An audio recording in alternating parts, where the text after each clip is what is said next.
one by one. The men became rich, then one by one, they started to disappear. And all of them had one thing in common. They slept with a strange woman who walked into our village barefoot. Nobody saw her coming. That morning in Yumu's village, everything started as usual. Roosters crowed, women were pounding yam, and children chased goats around. Then, she appeared, a strange woman, walking barefoot on the dusty path. She wore a long black gown that swept the ground behind her. Her skin was smooth and fair like someone who had never walked under the sun.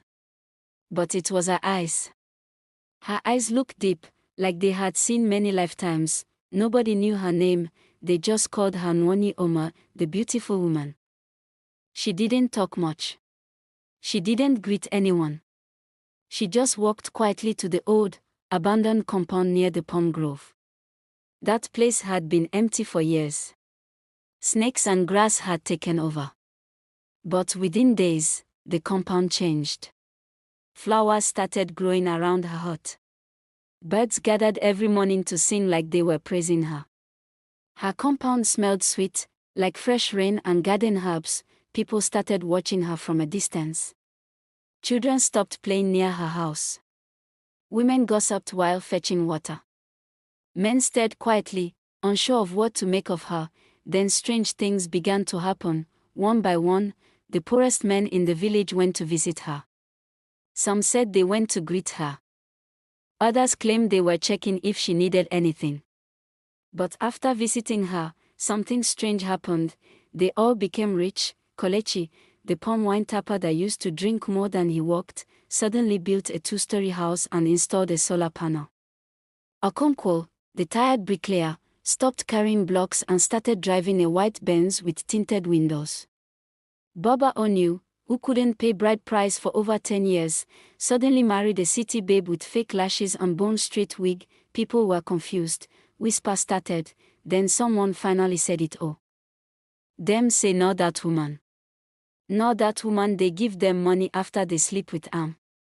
At first, it sounded like a joke. But more and more men started going to her at night. They didn't hide it. They dressed well, sprayed perfume, even practiced love poems under the mango tree. They brought her yams, crates of malt, bottles of palm wine. Every evening, her compound looked like a king's palace, but deep down, everyone knew it wasn't love, it was hunger. Greed. Desperation, and it worked. Every man that entered her hut at night came out with money, cars, new clothes. Even married men couldn't resist. The village chairman left his wife at the clinic and carried a bottle of schnapps to her house, but one question kept hanging in the air, like smoke from a burning bush. What does she gain from all this? Nobody asked, nobody cared, they just wanted what she gave. Soon, the women of Yumu's village couldn't stay quiet anymore. Husbands were no longer husbands. They came home late, smelling of perfume and strange herbs. Some stopped talking to their wives completely. Others started beating their wives over small issues. Even the respectful ones became proud overnight, walking around like kings. Mama Ifinanya caught her husband sneaking out at midnight, holding a crate of eggs and 1 bottle of dry gin. Mama Ebube said her own husband told her to stop cooking for him. He said the woman near the palm grove gave him special food now. Enough was enough. One afternoon, the women gathered under the big mango tree beside the village square. They left their babies and house chores behind. The air was tense. You could feel the anger boiling in their chest. Mama Nkechi stood up first. This thing must stop. We are losing our husbands to that strange woman. She shouted, she's using jazz. Another woman screamed, she must be a witch. Let's go and burn down that compound. Someone else shouted, but Mama Yudoka, the oldest woman in the village, raised her hand for silence. Her voice was calm but firm. We don't know who she is or where she came from, she said. But one thing is clear, our men are the ones chasing her, not the other way around. If we fight her without understanding what is behind this, we might open the door to something more dangerous. The women agreed to be careful. But they were not ready to keep quiet. They decided to visit the chief priest the next morning. but that same night, 5 more men visited the mysterious woman. One of them was the Egui's son. He had never spoken to a poor person before. But he knelt down at her doorstep, begging.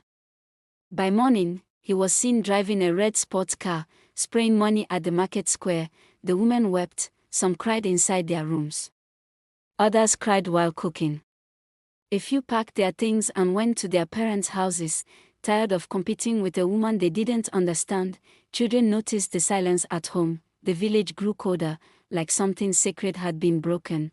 Yet the men continued going. Every night, her lantern would shine gently from her window like a signal, and every night, another man would walk into her arms. But something was changing.